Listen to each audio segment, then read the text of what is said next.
Hey everybody, this episode of the podcast is being sponsored by my friends over at Real Mushrooms, my friend Jeff Chilton and his son Sky. I interviewed Jeff on one of the earlier episodes of this podcast. Really happy that they're sponsoring this podcast. They sell medicinal mushrooms, things like reishi, chaga, lion's mane, turkey tail, cordyceps. I think more and more people are becoming familiar with the truly amazing benefits of medicinal mushrooms on our physical, our mental, even our spiritual well-being. They're an amazing company.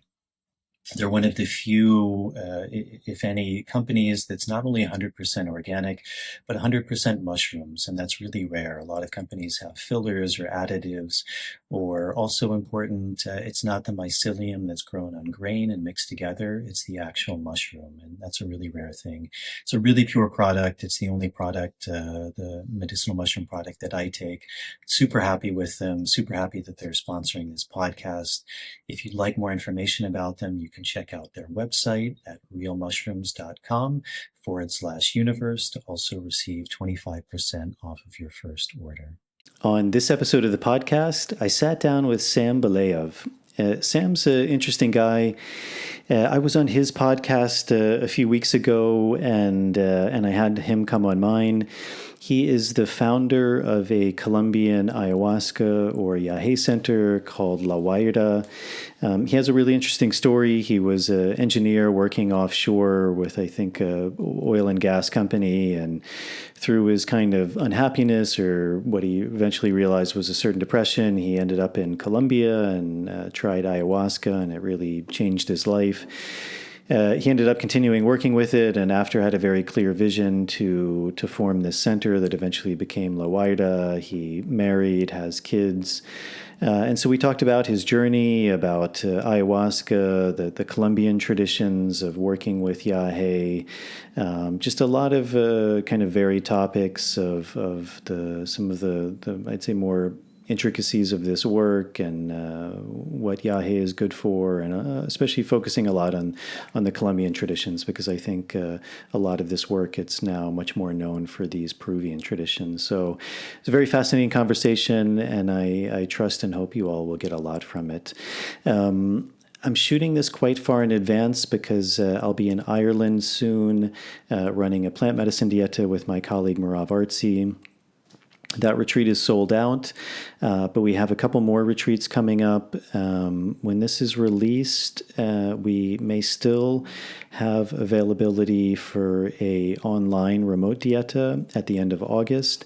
And if not, we have one more retreat coming up at the end of the year, beginning November 2nd in the Sacred Valley of Peru. Always beautiful opportunity to work with these plants, to experience the healing and learning that they really offer. So if you'd like more information about that, you can check out my website at nicotianarustica.org. There'll be a link to that in the show notes. And then, as always, if you're able to support this podcast, that's a really big help. Patreon is a really amazing website. You can sign up for as little as $1 a month. There's different tiers you can sign up for. Those tiers give you different things back, things like early access to shows, bonus material, Q&As. As always, to all of the people supporting via Patreon, thank you very much for your help. It really means the world. It's what allows me to continue making these episodes. And if you're able to do that, it's a really big help. I really like websites like that because they're built on this idea of reciprocity. So if you feel like you're gaining something from these episodes, it's a beautiful way to give back. And if not, always supporting with the algorithm is really helpful. So if you're viewing this on YouTube or Rumble, hitting the subscribe button, turning on the notification bell, liking the video, and if you're listening to this on Apple Podcast or Spotify, leaving a starred rating and a short review. So I think that's it. And without further ado, here is my conversation with Sam. Running out from the maze, running out from the maze, running out of the maze today. Running out from the maze, running out from the maze, running out from the maze today. I'm running out from the maze, running out from the maze, run out of the maze today. So we've been planning this for a couple weeks. We finally made it happen.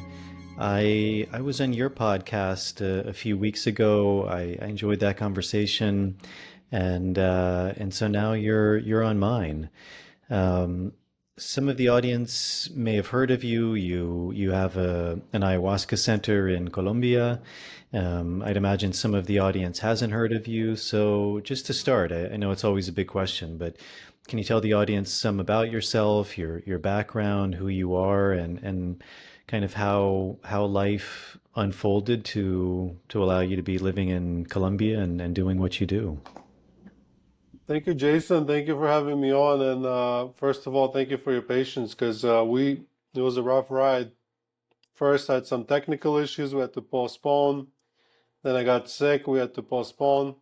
So, and then I had my voice was bad, so I had to postpone again. So you're a very patient host, and I'm generally not as flaky, but thank you for your patience.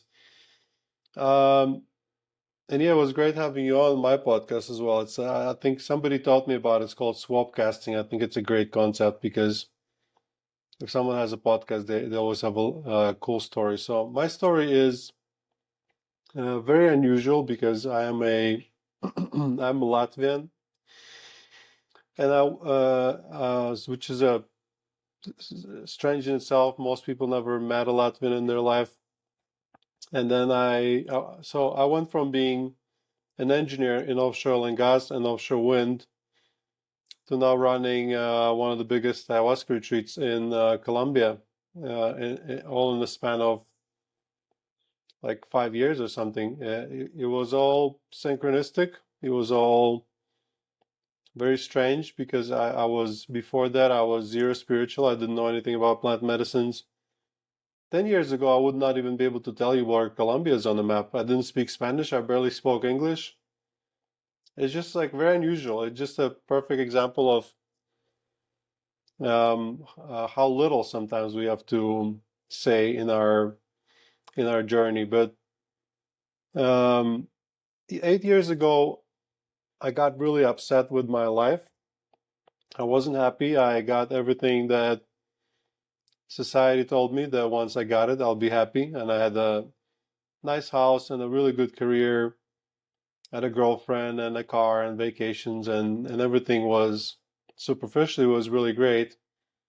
But deep down, I was actually very, very unsatisfied because there's part of me that thought, like you strive for something, and once you get it, then the happiness will come, which is an illusion, which still is an illusion because I'm realizing now that I once again I've achieved all those things, and once again there's still this um, there's still something missing. So it's not. I definitely haven't figured it out completely, but in that period of time, I went traveling, and travel brought me to Colombia. Then I ended up settling here, meeting my wife, and then because of COVID, we moved to the countryside. In my period in between careers and like kind of figuring out because I didn't want to work in offshore and gas anymore, but I still needed money, so I ended up drinking ayahuasca to kind of help me with that depression that I got from this uncertainty in life. Then synchronistically so, and because of COVID and because we were living in the countryside, I ended up a person came to me asking to rent my space to do retreats. And I was like, wow, this is great. Ayahuasca is coming to my house. Then he said, like, why don't you organize everything and I just come and give the medicine, which kind of gave me basically a little mini retreat center. Then we fell apart. I started doing ceremonies with different shamans, and it just started growing and growing and growing, and people loved it, and we just quickly became this pretty prominent retreat center. So as I like to say, all the decisions came from somewhere else, like, synchronicities and things like COVID or just people finding me, and me and my wife, we just did all the work. So yeah, I went all over the place, but that's kind of my story in a nutshell. So from an engineer to a hippie, pretty much. So you're Latvian and you were an engineer. You were working offshore.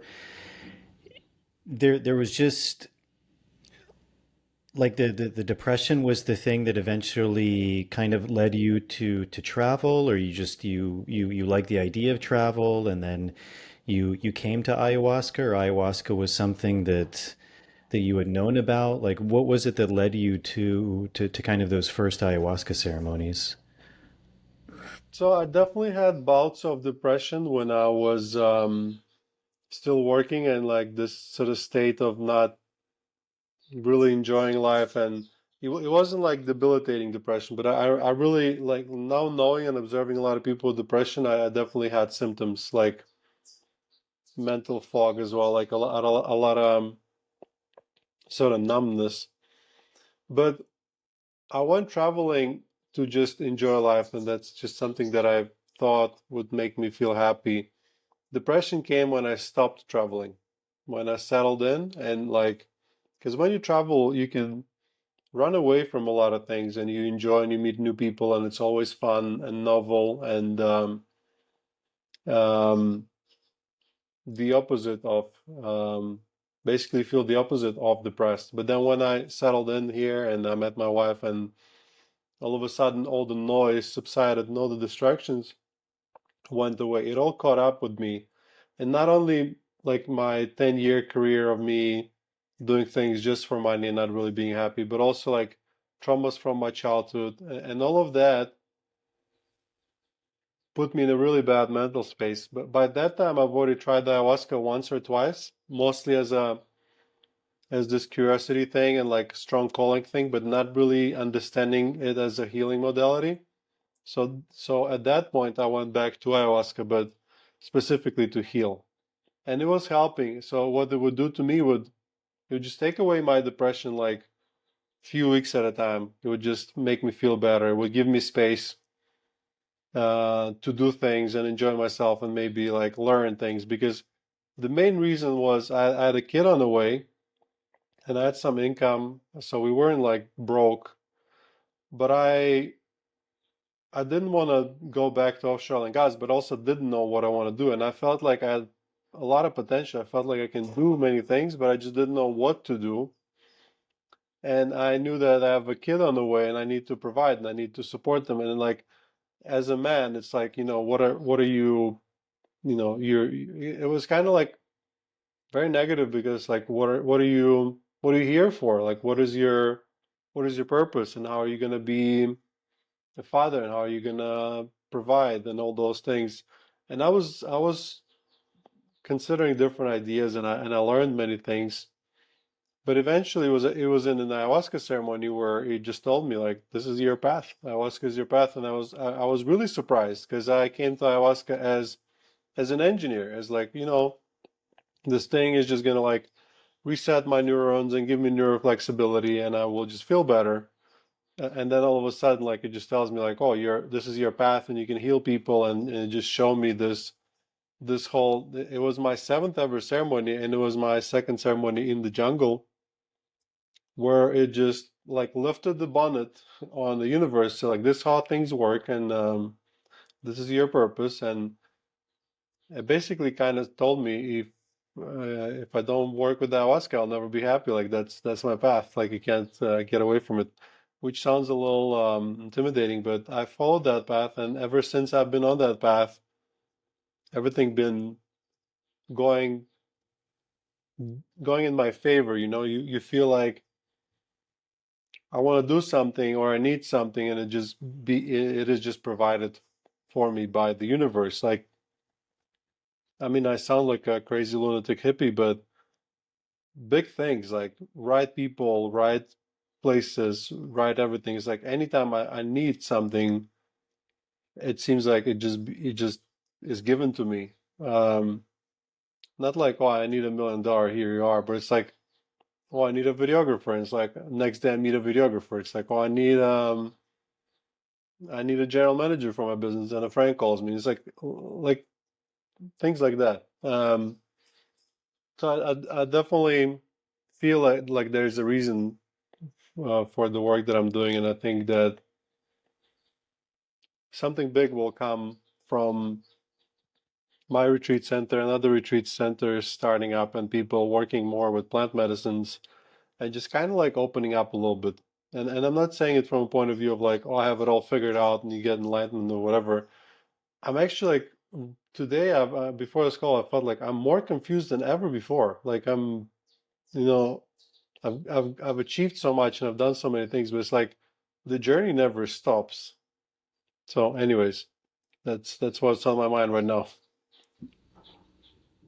So I think this idea of depression is very interesting because always things like statistics, you have to take them with a grain of salt. But it seems like from multiple sources, different studies, different places, different methodologies, that things like depression are really on the rise. Depression, anxiety. I mean, it's even called I think some people would even label it an epidemic now. How how did you find, I think people who've worked with ayahuasca, it's maybe not such a foreign concept, but for a lot of people, because essentially the psychiatric diagnosis for, in general, what would be considered mental conditions is there is no cure. There's just symptomatic treatments.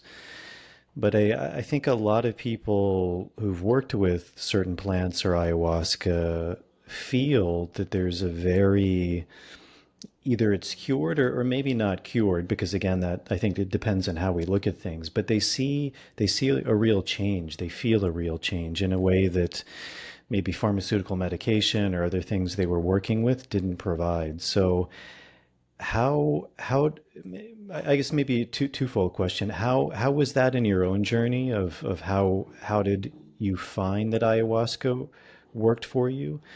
Because again, I think for some people maybe who aren't so familiar with this work, that seems kind of crazy. Like, how do you ingest a plant and it somehow works on your depression?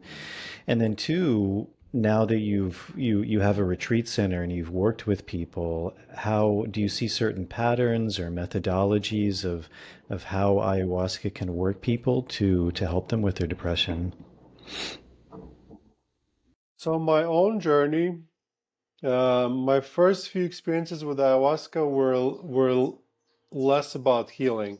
Like it was my first one, it was strong calling, as in like I was in this vacuum chamber of like ayahuasca, ayahuasca, ayahuasca, and it's just like he was definitely calling me. A lot of curiosity and a lot of fear, but I still did it.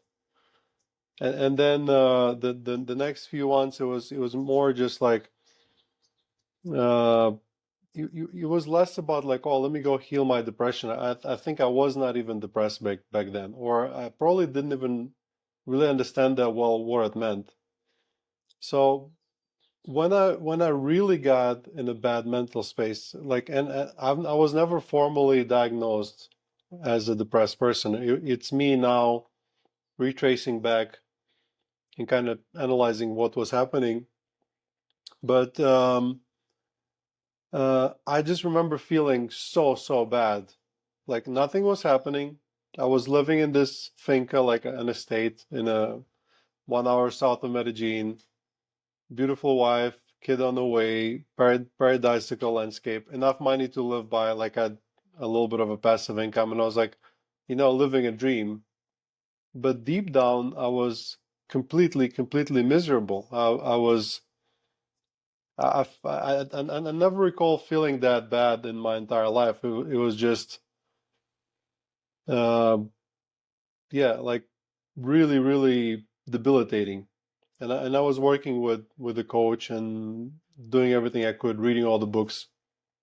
So um, the moment that I kind of put two things together, it's not really clear to me. I definitely remember reading blog posts that said, "Look, ayahuasca potential for healing anxiety and depression," and but I just found myself. So yeah, it's frustrating that I don't remember exactly, but I found myself all of a sudden in the ceremony, but with intentions to like heal and find a direction in life and kind of overcome those things that were causing me pain.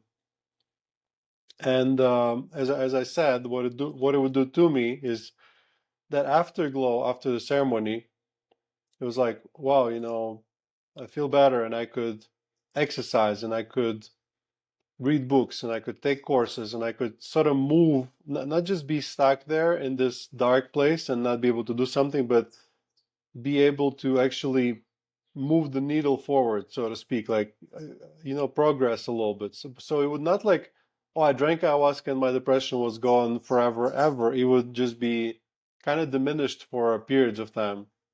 Till eventually, in that ceremony in the jungle, where I was shown, like, you feel this because of this, and this is what you need to do to be happy. And then synchronistically, so, like, I mean, it's crazy. It sounds totally weird. So I was really, really wanting to go to the jungle.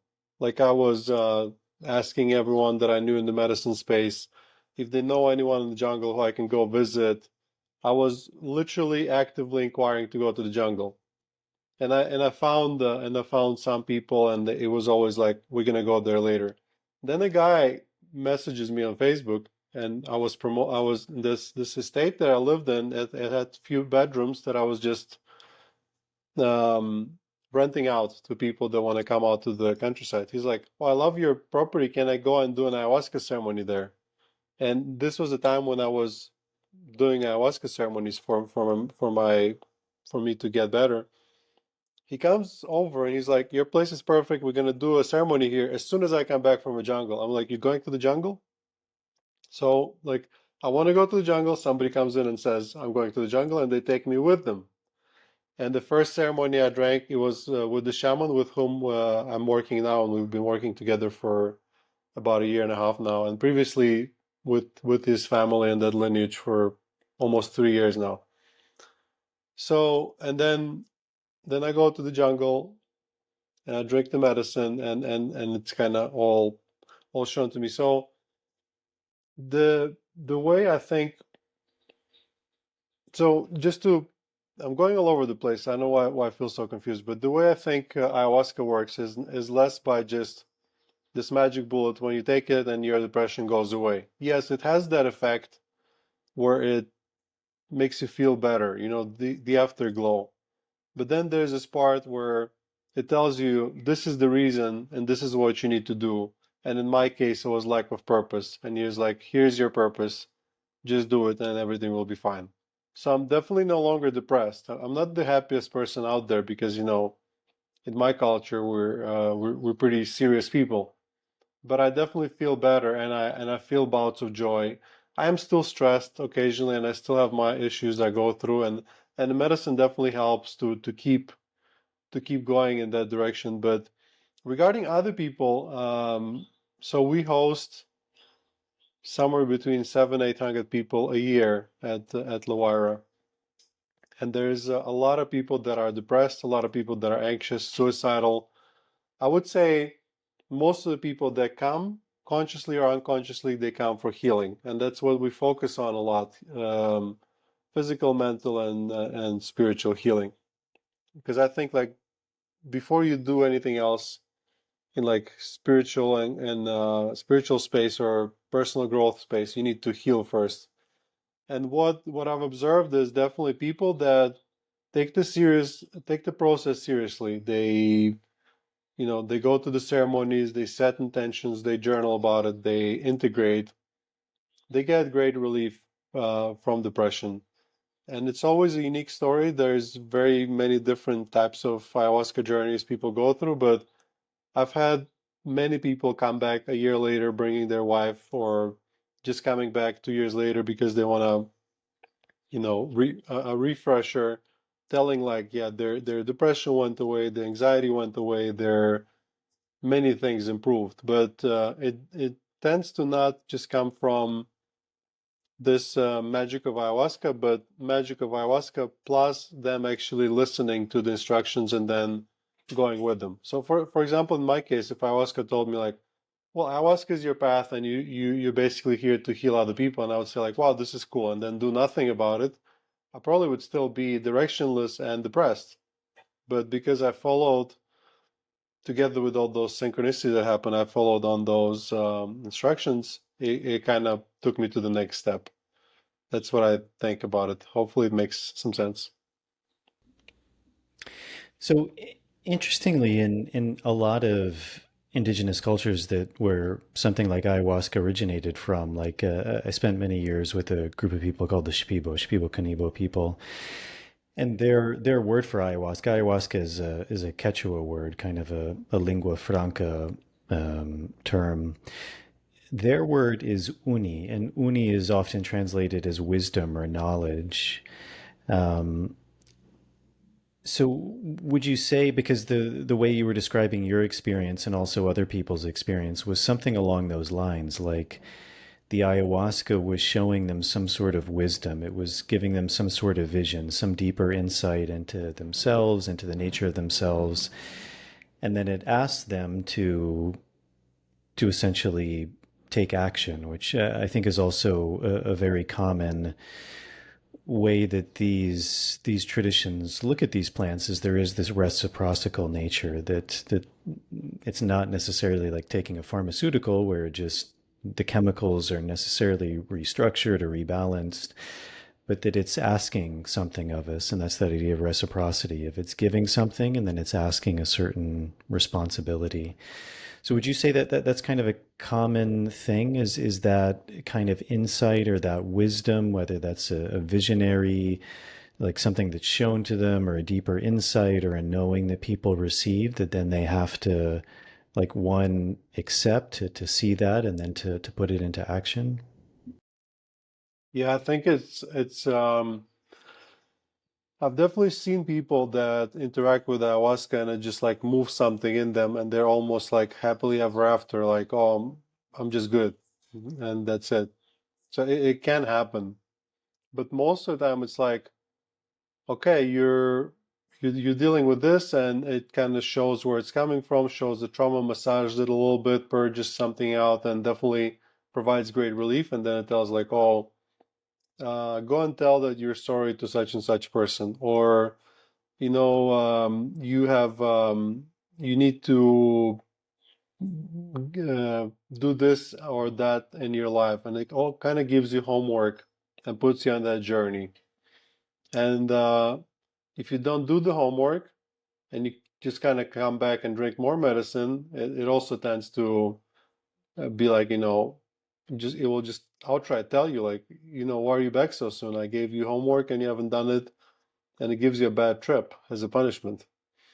So it does seem to be a trend, and this whole for most people, it's a journey. It's like, oh, come do this and feel this, and then you do it, and then it's once again something else, and it's this progression, almost like a quest in a computer game.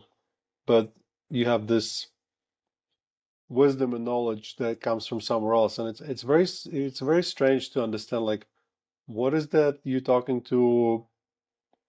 How does it know better than you what's good for you? Because the pattern is also when people do the work, they feel better, and it works. So I don't know. I actually know if I'm allowed to do that. What do you? I'm going to ask you a question. What do you think? Who gives the answers? In in what way? I'm not sure I I mean, understand. who's that we're talking to? Uh, No, in your Cosmovision, because you're big on Cosmovision. Who's providing us with the answers? you mean, for example, like if someone is ingesting ayahuasca and they're receiving some information, like where is that coming from? Yeah. Yeah. I think it's, I think maybe when I was on your podcast, I use this analogy, which is it's this beautiful saying in Zen, which is the knife can cut all things, but the one thing it can't cut is itself. And I think that's the nature also of the mind. That the mind theoretically can know all things, but it can never know itself. And so I think in a way those kind of questions, it's that similar thing. It's in a way the mind trying to know itself, and so any answer is going to be incomplete. It's going to be a half truth. And at the same time, As you said, I think it's a very big part of someone's cosmovision. Uh, like, what do you believe in? Because that's going to shape your worldview. Do you see the nature? I mean, even probably interesting where you are, like, and maybe you can correct me if I'm wrong, but very often ayahuasca these days is referred to as like a feminine spirit or a female energy. From what I understand in Colombia, that's often not the case. And but I think that's part of, like, it's a big subject. I think there are reasons for that. It's, some is a translation of the Spanish where people refer to it as like La Madre, but they refer to the spirit of many different plants as La Madre, but it could also be El Dueño, which is masculine. And then also potentially the way that ayahuasca works. Sometimes it could be seen as working more in an archetypally feminine way. But if you introduce that concept to someone that ayahuasca is a female spirit or it's a grandmother energy, many people will feel that they're conversing with a grandmother, and the teaching is coming in that form. When I worked in an ayahuasca center, it was always very fascinating because most of the people we worked with came from kind of Western European countries or the US, Australia, with kind of a similar worldview, similar cosmovision. But sometimes we'd have people coming from other places like India, and very much the way ayahuasca spoke to them was their worldview. It could be a dialogue with Shiva or Krishna or these ideas in in for example, a lot were Hindu, so these Hindu ideas or Vedic ideas of these ideas of Maya and illusion. And so I think that's where people's cosmovisions really shape what they are communicating with and what they believe they're communicating with. I mean, I guess personally, if you ask me what do I think is being, who is it that's communicating, I would say it's God. It's a universal intelligence, but then that's a bit tricky too, because what does that mean? God is such an ambiguous term as well, and many indigenous cultures would also say that these individual plants also have their own spirits. I mean, it's even interesting that word spirits because it's plural, and so it can be, and that's something I very much see in my own work. Like, I think I could say quite confidently that all of the different plants we work with have their own spirit that's very unique, much like the uniqueness of any human spirit. Like, Sam is different from Jason. Like, we're both humans, we're both life forms, but we have our own soul or spirit. That's like the way you say something is going to be slightly different than the way I say something, and yet we're manifestations of something even more primal to that. So I think in that same way, it could be said that these plants are individual spirits, but that also they're a manifestation of something even more primary to that. But again, it's a big question, and I think so much is really shaped on our worldview. Many people have dialogues with Jesus, or they have dialogues with Mary, or their family member comes to them who's deceased and they have a conversation with that person. Or some people maybe who don't have that worldview and they have a more animistic worldview, they would see it as a spirit. Or maybe someone who has a different worldview would see it as their own innate higher intelligence. I mean, even people will speak in those terms, like my higher self, as if there's somehow a division of who we are. There's the more mundane self, and then there's a higher self. So, um, Yeah, yeah, the ayahuasca in Colombia is called Yagé, and it is generally referred to as a masculine spirit. I've personally never really saw it as feminine or masculine. Like, I do agree with the grandfather or grandmother part, but it's like a grandparenty kind of spirit, but without a specific sort of gender to it. So ayahuasca is transgender in my mind, not to offend anyone, but it's like it definitely feels like it's our human way of trying to understand it, where we, because of our lack of ability to understand something more complex, we sort of shove it in a sort of smaller category, which is like feminine or masculine. But I think it's way beyond it in my personal experience. And in reality, yeah, we don't really know. Nobody can really 100% claim whether you're talking to the plant spirit or God or your subconscious or whatever. But what we do know, and based on observation, is that the answers you receive tend to be correct, and it tends to result in improvement in your life. So, in the end of the day, it doesn't really matter what happened and how it happened. The result is what matters, and it does work. So ayahuasca works for healing. And as I like to say, even to a certain extent, when you come to an operating room to get a surgery done, you're not going to be focusing on like how's the incision made and the pain and removal of a certain, I don't know, a kidney stone or something like that. What you want is the relief, and you want the result of it. And in a way, with ayahuasca, it's different because it can be a painful process, but we're so overly, extremely focused on the process a lot of times, and kind of forget that in the end of the day, it's the result that we came for. Um, but yeah, there's definitely many questions I don't have answers to, and I, as you know, interview a lot of people, and I always ask them like, how does ayahuasca work, and this and that, and kind of try to piece it together to maybe hopefully eventually, when I'm like 70, I can know everything.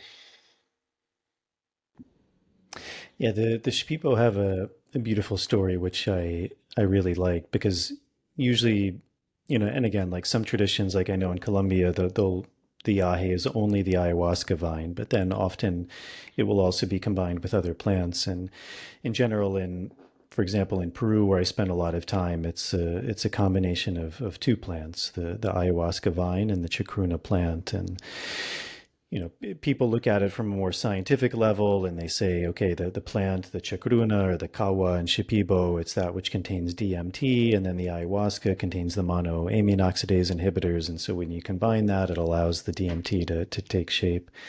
I think that's a super limited way of looking at things because these plants are so complex and there's so many things. And, those traditions who only work with the ayahuasca vine, like it still has visionary qualities as well. Even these like harma alkaloids are very powerful in and of themselves. But as the Shipibos work with this brew, that's the combination of two plants, I think they have a very beautiful story, which kind of goes to that idea that you were speaking about, that it's neither masculine or feminine, or actually they would say it's both. And they would say it's a long story and I won't recount all of it, but essentially that the vine came from the body of a man. That there was a family that was very connected in nature, like a long time ago.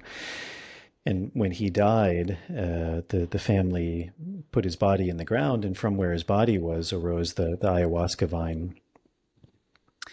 And his wife, the mother, a similar thing happened when she died. They put her body in the ground, and from where her body was buried arose the kawa, the chacruna plant. And they received instruction, I think in a dream, that the children received instruction that they needed to combine these two plants. And when they combined these two plants, they got uni, or ayahuasca. And so it's this both masculine and feminine energy. Even the archetypes of it, like the smaller plant being the more sensitive part, the part with light. The ayahuasca vine is the harder one, the more durable one, the one that creates the space that allows the kawa to shine. And interestingly, then the three children became the first three curanderos, the first three healers, which is also interesting in the Shipibo Cosmovision, the Onaya, the Yobo, and the Moraya. But that maybe leads to another question. I mean, I think so many people, especially in the last 10 years or so, like when they went to work with ayahuasca, the vast majority of them went to Peru. That was the hub of ayahuasca tourism. Even though, for example, like in Brazil, you have huge ayahuasca churches like Santo Daime, Indigenous cultures, the Huni Queen, the Yawanawa, who are working with ayahuasca, but also in Colombia, especially like in the south, in the Putumayo region. As you said, there's a long tradition of working with Yagé, but I think kind of in the collective, it's not nearly well as known. Can you maybe speak a bit some about the Colombian traditions and like the ways, the history, to whatever degree you can about how they work with ayahuasca, what their views on it are, um, specifically Yahé, and maybe if you know like how that differs at all from kind of some of these more Peruvian ways of working with it. Thank you for that question. That's something I'm really passionate about because I believe that there is a historical injustice that happened. Um, and when I first was hearing about ayahuasca, I always thought, someday I'll do it when I'm in Peru or Costa Rica, which, I mean, Peru definitely has a lot of beautiful traditions, but Costa Rica never was traditionally an ayahuasca place, right? And a lot of ayahuasca that's given in Costa Rica actually is coming from Colombia. So it's almost um,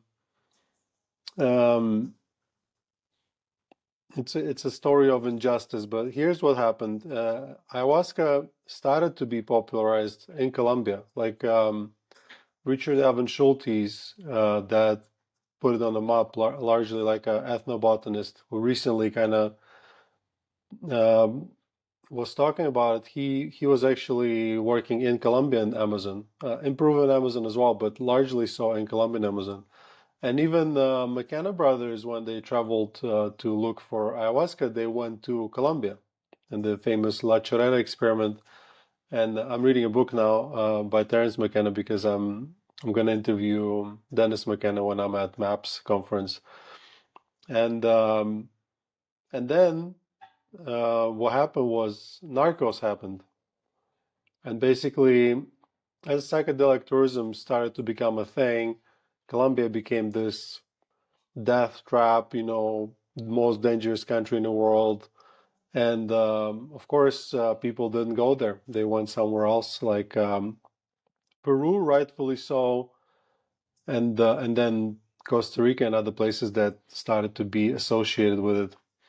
But the tradition was always there. Same as in Peru, there's many different tribes that speak different languages and have their own versions of ayahuasca tradition. The tribe that I work with mostly is Inga tribe, even though there's many other tribes like Kofan, Siona, Kamsat, with very beautiful and very unique traditions. And only now it's kind of slowly, gradually becoming a thing. Um, so much so that when I remember when I first learned that ayahuasca existed in Colombia, and I went and I experienced it, and then after my whole revelation process where I decided to start a retreat, my domain name is still ayahuascaInColombia.com. So even though we rebranded ourselves to LaWayra, but ayahuasca in Colombia. One of my secret dreams is to rebrand Colombia from cocaine to ayahuasca because coca and ayahuasca, they grow in the same jungle. They literally grow, you have a plantations right in the same area in Putumayo and I remember I've been jokingly telling my taita about this idea about rebranding Colombian. It has a bad brand with whole Pablo Escobar thing, the mostly largely a thing of the past. And he told me recently that it's now more profitable to grow ayahuasca than to grow coca.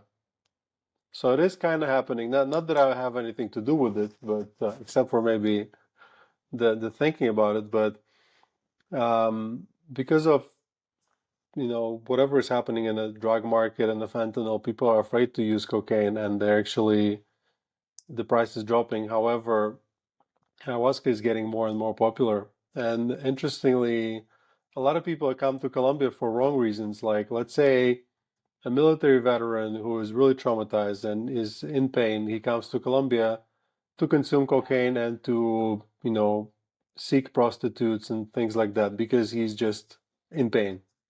But if we were to redirect this person to another side of Colombia, which is beautiful nature and amazing people and this great ancestral plant medicines with like long uninterrupted lineages, then you could get the actual healing. And so in a way, come for cocaine, stay for ayahuasca sort of approach. And yeah, so Colombia, I think, is what would be a good analogy? It's like it's a diamond in the rough in a way that it has this amazing potential to shine, but because of what happened to it, it still needs to be cleaned up a little bit, and the reputation is slowly changing. Like all those thousands of people that came through our doors, they never see Colombia the same. Medellin, that's the city nearest to us, went from the murder capital of the world to now not even being on the top 100 of the list of murders. And there's a lot of American cities that are on that list. So hopefully, as people realize that, they will be coming here more for that. And also, I'm working on a documentary now with a friend of mine, Sam Stern, who's an Emmy-nominated documentary director. He had an ayahuasca experience here with us, and he documented all of it. And we went to the jungle. And hopefully, if we're lucky, we can get it in front of a lot of people and then make a dent in that perception as well, because it feels so unfair. If you come to Colombia, you'll be like, wow, this is such a nice place and it's so lovely. But for some reason in our brains, we're still stuck in 80s and the Pablo Escobar. But I also understand you can't just replace this whole brand, the negative brand, with emptiness. It's like, oh, Colombia, whatever. I don't know anything about Colombia. You need to replace it with something even stronger and even better, but to the positive. And in a way, it's also an opportunity for Colombia to redeem itself, as instead of sending bad drugs around the world, they can now send send the good drugs, or the medicines, as I prefer to refer to them. And let's say, hopefully, slowly, maybe once again, by the time I'm 70, if I live that long, maybe it'll be like Colombia will be known for as a place where people come to heal, not to get hurt. Yeah. Yeah, well, you definitely don't have to sell me on Colombia. For me, it's probably my favorite country in the world. It's an amazing place. You mentioned the area Putumayo, which is in the south. Can you give people maybe just kind of a geographical lesson or a historical lesson of like where Yagé ayahuasca comes from, the groups of people who work with it? Because I think, for example, like a lot of people even who maybe aren't so familiar, they come to Peru and they think like everyone works with ayahuasca, and it's a very small percentage of people who actually work with it, even very small percentage of people who even have contact with it, and then even amongst like the Shipibo, for example, it's still a very small percentage who actually works with it. So, like, what is that culture in Colombia, in the indigenous parts of Putumayo? Like what is that history? What is that tradition of working with Yahe? So ayahuasca or jahe or ambihuasca or capi or many different names, uni as you say, it comes traditionally from northwestern Amazon. So you can draw like a little circle, which kind of entails the Amazonian parts of Peru, Ecuador, Colombia, and Brazil. Like not all of it, like a specific parts of it. And yeah, people don't know, but Colombia is like half of it is in Amazon as well. So that's where it comes from. And Putumayo is the region of Colombia to the very south of it, on the border with Ecuador. If you look at the rivers, all of those rivers, then they eventually connect to Leticia, and you can kind of connect to like the what's the city in Peru, Iquitos, like it's like they're all connected by this Amazonian river system. So there was trade, and probably that's how the knowledge got spread. God knows where it came from originally, but it's from that part, and that's where people used to work with it traditionally. And you'd be surprised that not every indigenous person is a shaman, and not every indigenous person even drinks the medicine. And so much so that it's the Westerners, it's the white people that are crazy about it. But if you go there, they're like, a lot of them are somewhat negative about it because they've been programmed that, to dislike that part of themselves and their culture. Like, I remember working, one of the first shamans I worked with, he said, like, he would go to the school after the ceremony because he would drink ayahuasca with his grandfather, and he would be smelling with like the plants and perfumes and bonfire, and they would be like making fun of him because he's a brujo or he's crazy or whatever. It's like it was not a sexy thing up until very recently.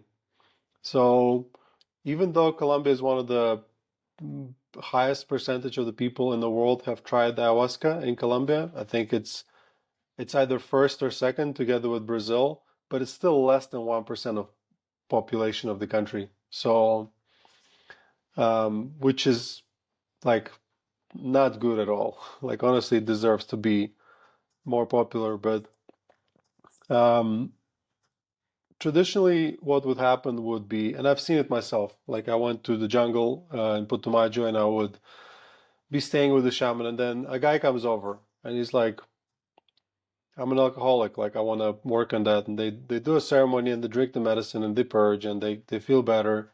So that's how they would use ayahuasca. Or somebody come and say, my motorbike was stolen, and the shaman would drink the medicine and tell them like, well, listen, your motorbike is there, and they go and find it, which is weird and crazy, but apparently is a thing. Um, so that's how they've been using the medicine. It's like you would go to the shaman, and not even every time you would drink the medicine yourself. Mostly it's a shaman who would drink the medicine, and you come with a certain problem. Shaman drinks the medicine. They go to the jungle. They come back and say, this plant told me it's good for you. Take it. So the whole notion of people taking the medicine is more a new thing. That's why I think a lot of people that drink it feel like they're becoming a shaman, because I guess that's just a natural process. If you drink it, that's you kind of step on that path. But yeah, this is where it comes from traditionally, and it's been used and it's still being used, and there's still some prejudice, but now there's like younger people that pursue it, and they learn the songs, and also there's a pretty great economic opportunity in it because ayahuasca is a crop. You can go and harvest it in the wild in the jungle. A lot of people are really really worried about the sustainability of it, but in reality, you can just plant it and you can grow it and then cut it and then plant it again and grow it again, like you would with any crop. And the beauty of it is to grow an ayahuasca, you need to also have a forest because ayahuasca vine grows around trees. So if you want to plant an ayahuasca plantation, you need to plant a forest. So it's a positive thing, and it creates a lot of employment. And of course, a lot of young men are now more motivated to follow their ancestors' tradition because they know that being a shaman is a great career opportunity. You become a shaman, and you can people respect you, and you can um, you get also financial benefit, which I believe there is nothing wrong with it because uh, those people had this tradition running for a long time, and they deserve to get something out of it, maybe an economic benefit. So a lot of people see psychedelic tourism as something very negative, like, oh, people come and everything becomes unauthentic, which is definitely part of it, and there is a risk of it. And I think that's kind of what happened to Peru. And because Colombia was largely overlooked, it is still a bit less crazy, and like you can't just really show up and just buy ayahuasca anywhere you go, and it's more strict from the rules point of view. But there's also this beautiful positive side to psychedelic tourism when people come and they heal, and sometimes they like the country and they stay and they create families and businesses. And even though I didn't come to Colombia for ayahuasca specifically, I came to travel, and then I later found ayahuasca. I met my wife here, and I have three beautiful children, and we created a business, and we employ 35 people. So, and a lot of people that come here now, they want to stay and they want to buy a property and build something beautiful and amazing. So I think if you do it right, I think it's a really positive thing, because people that seek the medicines, they also seek healing, and if they find the healing, then they want to spread the word and help other people heal.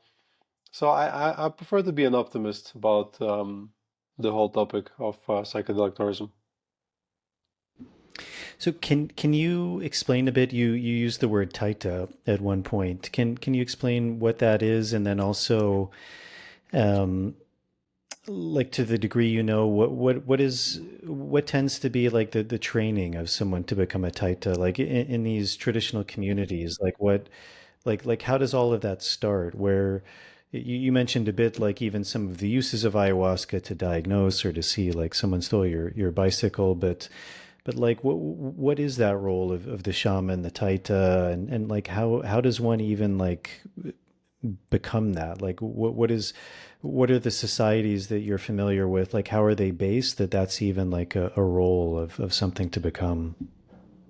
So taita is the word they use here for a shaman, male shaman specifically, because female shamans are called maimas. And I drank with both taitas and maimas, and they're both great. I think it also means father or grandfather or grandmother accordingly. It's like a sort of like a title of, someone who sort of cares for you or someone who you love. Because shaman is a word that actually comes from Russian language, and then from Russian language further on from Siberian languages. I speak Russian. It's one of many languages I speak, which is this talent that I have. But taitas, they can be different things. In some tribes, they're a leader of a tribe and the healer and many things. They can be political representative, or it can just be a normal person that went through the training, and people come to them for healing. So it can represent many things depending on the tribe. The tribes that are sort of less traditional also, if I say a tribe, you imagine like people wearing loincloths with like funny haircuts and red dye in their face. It's no longer a thing. Like they wear sneakers and they use smartphones. They're still indigenous. They look different from, let's say, a Spanish person, and they still carry the tradition. It's kind of like, um, you don't need to, like, every European nation used to have their own traditional outfit, and we no longer wear it, and we wear different things, but we're still representing a different culture. But in my understanding, anyone can become a taita, and you don't need to be an indigenous person to do it. But it does take a long time. It means years and years, anywhere from 5 to 10, hopefully, of living in the jungle, drinking a lot of medicine, doing a lot of work, a lot of unpleasant work, a lot of suffering physically and mentally as well, because it is really challenging.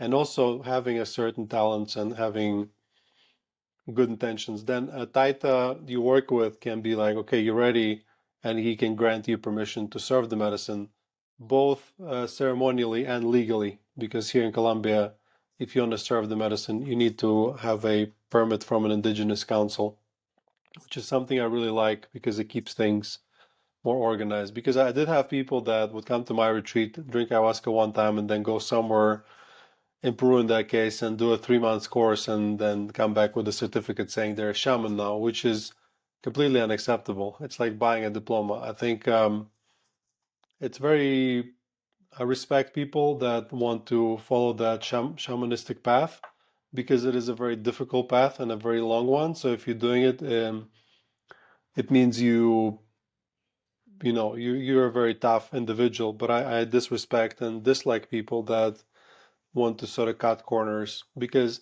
the way I see a shaman in the ceremony, it's like a neurosurgeon for the soul, someone who goes in and works with those fine lines and complex things.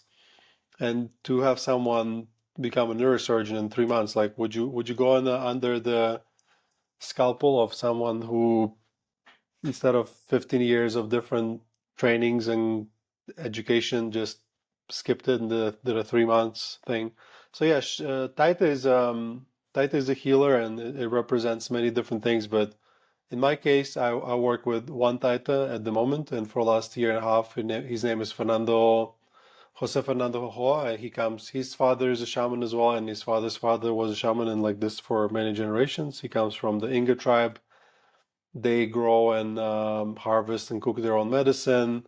So it's a part of lineage and tradition, and it definitely gives me a lot of comfort knowing that um, the people that come to us are in good hands, as opposed to, let's say, some people when they come erroneously, they assume I will be the one giving them the medicine because they see my face on the podcast and I may appear that I know something, and they're like, they would be totally cool if it was me, and I could, and I am on the learning path as well, but it is something that I would not play with, at least not yet. It's something that takes a long time, and you have to really, really, really know what you're doing because ayahuasca is beautiful and it is an amazing healing tool, but it's also a very powerful tool. So if you use it in the wrong way, as let's say you have a grinder and you don't know how to use it, you can cut your fingers off. So just have to know exactly what you're doing. Are you familiar with some of the other groups? Like even a lot of the people I know who've worked in Colombia, like a name that I think is often people are familiar with is the Kofan.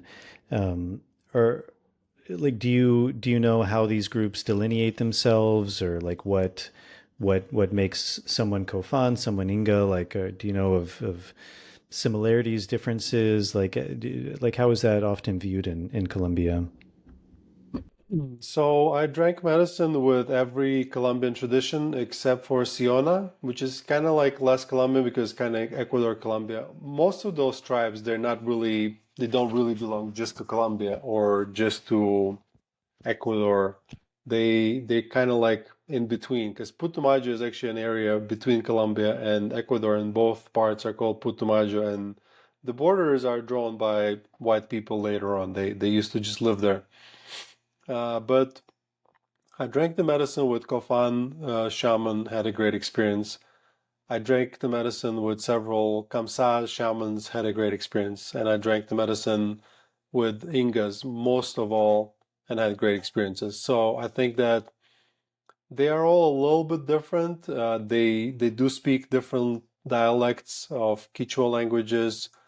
Um, they have a slightly different dressing, slightly different songs, slightly different traditions. Some medicine is more thick, some medicine is more liquid, some medicine is has more chagro, some medicine has less, um, and it depends from taita to taita as well. But from my point of view, and unfortunately I never had experience with Peruvian ayahuasca, but from my point of view, there's many ways to skin a cat, and there's many different traditions in Colombia and Amazon in general, and they do things a little different, but it seems to always work. The tradition that I know most about is the Inga tradition, and it is a very musical tradition. There's a lot of medicine music that's being played, and it really helps in the process.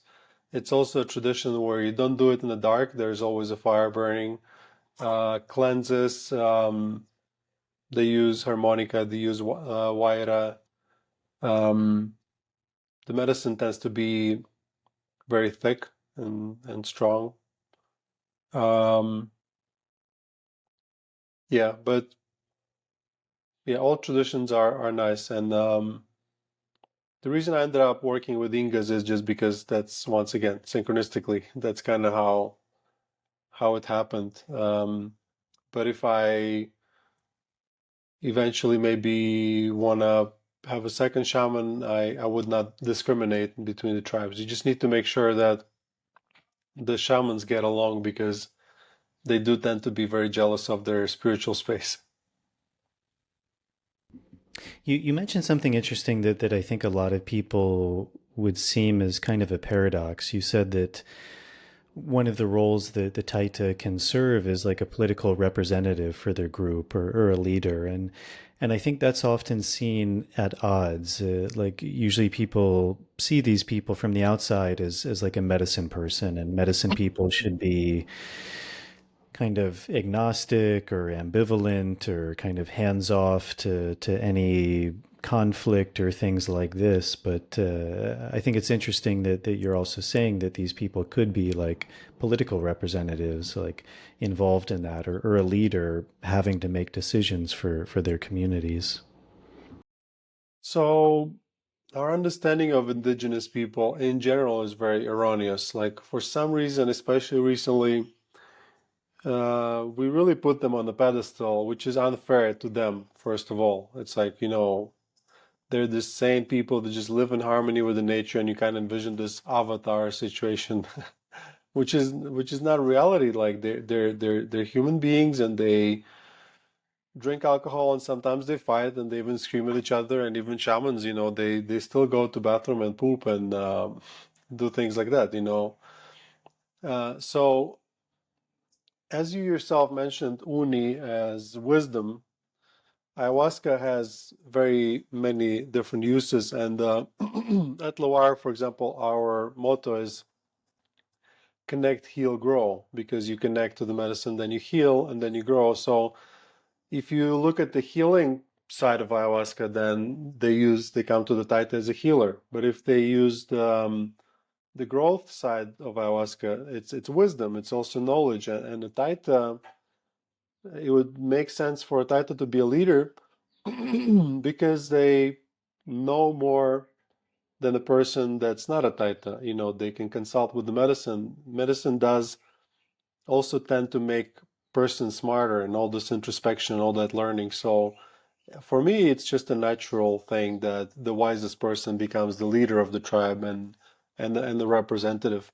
But yeah, we do tend to want to make taitas or shamans, curanderos, to put them in this sort of Jesus category where they have to act and be a certain way. But honestly, they can be many things. And I've met shamans that look the part, and they feel like they're just ascets living in the jungle all by themselves.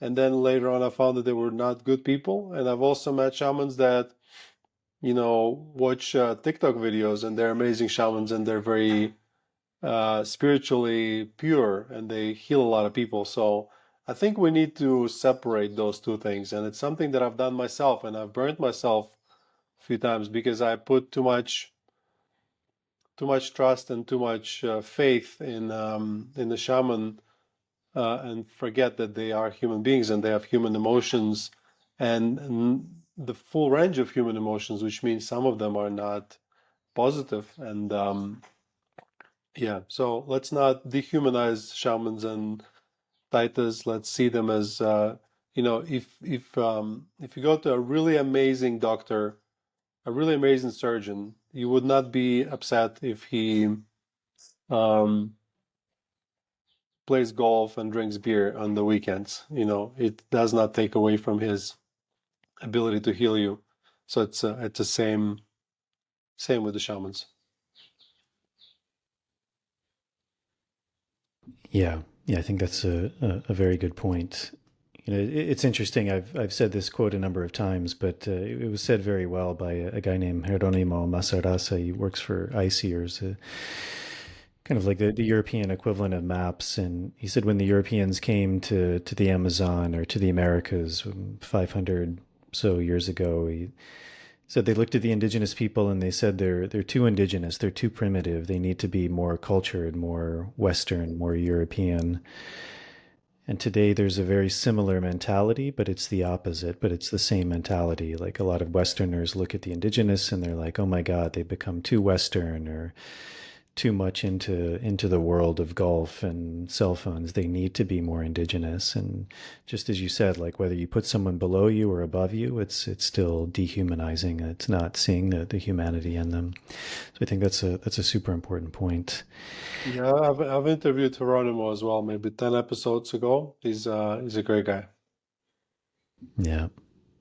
So you mentioned something interesting. Can you talk more about the legality of ayahuasca in Colombia? You mentioned something like, I guess in order to work with it, you need to have a certificate from a particular like indigenous community, or how does that work? Because that's always an interesting kind of thing with any of this type of work is like what is the legal framework in which you someone can operate from. So I think the way it is here, at least on the paper, it makes a lot of sense. You know, if you're a doctor, you can prescribe someone morphine because you're a doctor and you know what you're doing. It's kind of similar here with ayahuasca. If you're a shaman and you can prove that you're a shaman, you can give someone ayahuasca because you know what you're doing. So they have cabildos here, which is like an indigenous council, and they're the ones that sort of decide who's the real shaman and who's not because they know those people.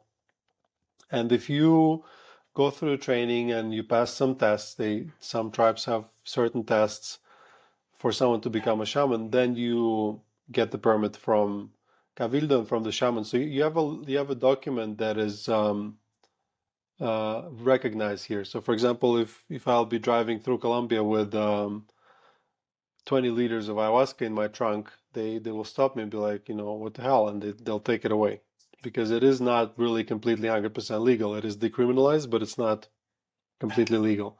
However, if it's a shaman, they cannot do anything because there'll be an uprising in the jungle next day, so you cannot.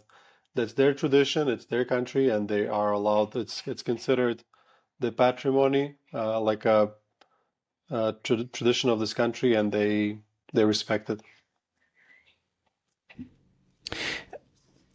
I think it's always such an interesting um, issue or dilemma. Like on the one hand, by regulating something or having governing bodies, like you obviously help in the sense that you much like a Western medical doctor, like you can't just practice medicine. Like you have to have a training, a certificate. It usually has to come from some body that a medical board that authorizes that certificate. The downside that sometimes people would say is that then that governing body has kind of a monopoly. They get to decide who's legitimate and who's not. Um, do you foresee any problems with that of like kind of a monopolization of that or not allowing certain people who maybe don't meet certain criteria to be able to practice? Or is there any like dialogue around that or other thoughts of how that may come about? I'm not aware of any changes or any issues. It does seem to be working and does seem to be very reasonable here. Even white people have become shamans before and got their papers. If you dedicate enough time to it and you prove yourself, you can earn that. And different cabildos, so different tribes, they have different rules, and so there's ways. So it's not like, oh, there's just one person that decides it all or one organization, which I think is nice. Personally, I believe that there has to be balance. If it's a Wild West and you go and you buy ayahuasca on the market, that's terrible and unacceptable. But it's also, if it's completely illegal, it's also unacceptable. But if there is a way of doing it and it seems to make sense, then I think it's nice. And for now on, I'm pretty content with the way things are done here in Colombia. And I'm really hoping that as I go along and I meet the right people, I would really love to maybe start that conversation with some governmental body from the point of view of like, yeah, we have this legal framework for indigenous people to work with ayahuasca, but what about the retreat centers? What is a retreat center? Is it a medical establishment? Does it have to have a doctor? Maybe certain rules, because there are some retreats popping up, and my own and many couple friends of mine that also started retreats, and it would be great to sort of know exactly and have like set of rules and sort of also increase the standard, because if there could be one standard for the way you do things and you do it really well, then it could also be helpful for the world at large to know, like, oh, I know if I come, it's like, if you buy Colombian coffee, it's going to be a really high quality coffee because only the best is exported, and that's because they have standards. And it would be great if it's the same. If you come to Colombia to drink ayahuasca, it will be the best and the safest experience because they have high standards. So it's sort of one of those things that I really want to do. I don't know yet how exactly, but once again, the synchronicity will happen and the right person will come, and it will be done if it has to be done. Are you familiar with the role of I guess loosely put religion in a lot of these cultures? I mean, Colombia itself is a predominantly Catholic country. Um, and in the Amazon, you had a lot of history of different Christian missionaries coming in. So you have all different branches of Christianity. Like from your experience, what is that balance of working in these more indigenous traditional cultures with things like plants and ayahuasca, and how is that integrated into this kind of broader aspect of religion, and specifically, I think in these cases, Christianity. I think it's very diverse. I've met shamans that would have Christian saints on their altars and they would talk about angels and stuff like that and sing songs about Jesus. I've also met shamans that were negative about Christianity and what it cost them, and all the Inquisition and when they were treated poorly. And I've met shamans that are just neutral about it. So I think it goes from person to person. There's definitely much more freedom now. Nobody is getting pursued, but there's a great variety in how different people embrace religions. And a lot of times for those shamans that embraced Christianity and they kind of practice it, they almost like mingled it in together with their existing tradition where certain saints represent certain things. It's like, like Mother Mary's Mother Earth and things like that. So yeah, there's variety and not one specific way to do it, but yeah, I would assume quite a lot of shamans actually are pretty devout Catholics, and I remember because it surprised me personally. I always thought that it's something that goes against um, the the ayahuasca tradition. But now, kind of knowing more, if you really go deep down in the origins of Christianity, you come to the same source. So, in a way, you can see how it's just a distant echo of some previous psychedelic tradition from a different area. Do you find there's still, I mean, traditionally, historically, there were, as you said, there was a lot of persecution from Christianity to indigenous cultures. At the same time, I mean, maybe we talked about this in the podcast, but, you know, to some degree, also Christianity, in a sense, saved a lot of people from persecution because, you know, by that doctrine, you couldn't kill someone who believed in Christ. So some of the missionaries were coming in and trying to convert people to Christianity so that they couldn't be killed. So it's obviously a very complex history, but I mean, even up until more recent times in a lot of Latin American countries, there um, from a religious point of view, I mean, I think like you were alluding to how you didn't see that these traditions could kind of be crossed into one, that there was a persecution, there was kind of a viewing of these practices as something demonic or witchcraft. It wasn't permitted within Christianity.